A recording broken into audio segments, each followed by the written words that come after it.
Ang bago nating top 1 ay si Samantha. Ang galing mo, Samantha. Naku, basic lang yan.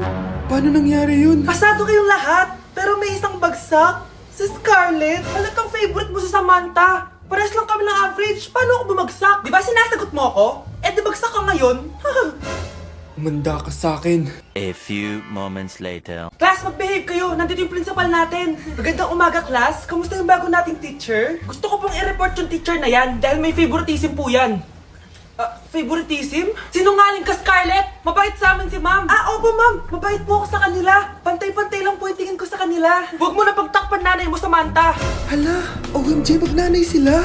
Ma'am principal, pagpasensyahan niyo na siya. Baka di niya alam yung sinasabi niya. Meron ako ebidensya dito na nagpapatunay na binigyan ng sagot ni ma'am si Samantha. At tinawag ng nanay si ma'am. Bawal to sa school natin Kayong dalawa, mag-usap tayo sa principal's office.